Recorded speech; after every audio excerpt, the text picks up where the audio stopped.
Die 3 Millionen über des Globes von stolen Muslimen sollen verreisen, dass der deutsche Kaiser in Front ist und bleiben wird.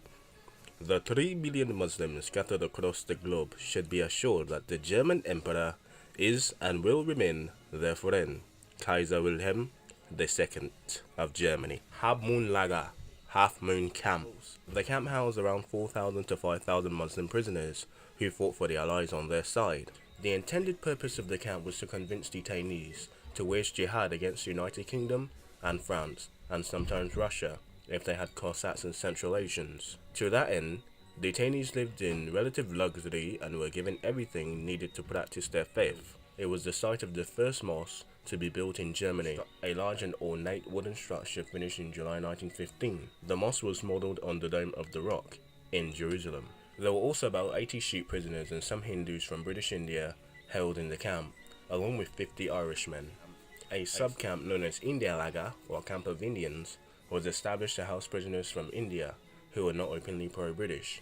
Those who were pro-British were sent to other camps instead. The leader of the jihad experiment was Max von Oppenheim, a German diplomat and aristocrat. He established an office nearby to lead propaganda campaigns, with the show camp self-consciously styled as a theatre for the wider world at its centre. Oppenheim was assisted by Sheikh Salih al-Safara, a Tunisian who had served in the Ottoman Empire's intelligence agency. He served as a spiritual leader for the detainees.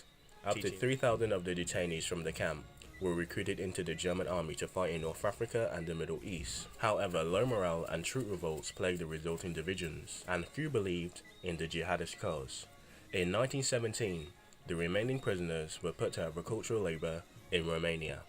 The story of the camp was largely omitted from English language textbooks until a century after the war. It was discussed extensively in Germany and German history, of course. I will come back for the Balkan League and the Bosnians, the Albanians, and even the North Africans. But those are stories for another day. But since we're in World War II, we're actually going to look at the town for a bit, because, you know, with Germany we're kind of transitioning into World War II, so let's look at the town. Let's look at the town from World War II. The first town in Germany to have a mosque was Wunzendorf. So in 1945, the Soviets took over in 1945 and turned it into a headquarters for the 5,000 and 4,600 Soviet troops stationed in communist East Germany. Most of Wunzendorf was restricted as a military zone until 1994, when Soviet forces completed their withdrawal from East Germany and the unification began. The place was today a deserted formal field. So basically the town is deserted, from the first mosque in Germany to a ghost town, basically. But it still has a population of 6,000. Wunzendorf population is just 6,000 now, a tenth of what the Soviet garrison was. That needs to be little than there. Seems lost among the crumbling 4-story barracks and tank repair shops. That line of streets that was confusing mix of East German and Soviet military buildings, many of which are under monument protections to this day. One officers' training college still has a proud statue of Lenin in front of it. Enormous concrete bunkers that housed Germany's armed headquarters and were donated to the Soviets after 1945, later fell in ruins.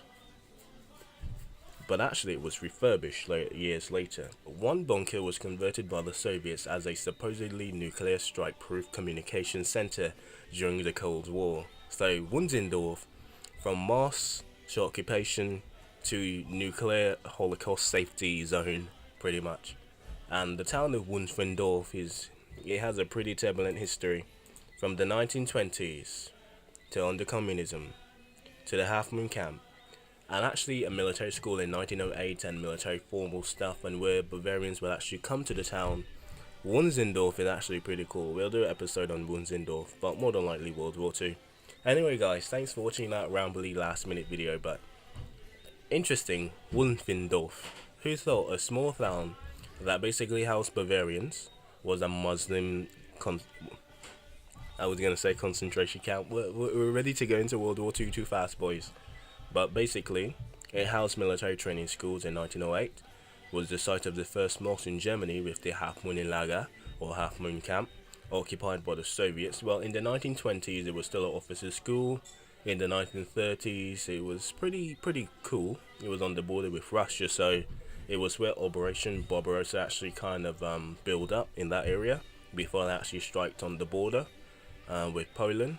Wait, Poland, sorry, not Russia. Sorry, my bad. I forget. We're still in World War One, so Poland is kind of still part of Germany, so kind of a shared border. But anyway, there's also 1945 and the Cold War.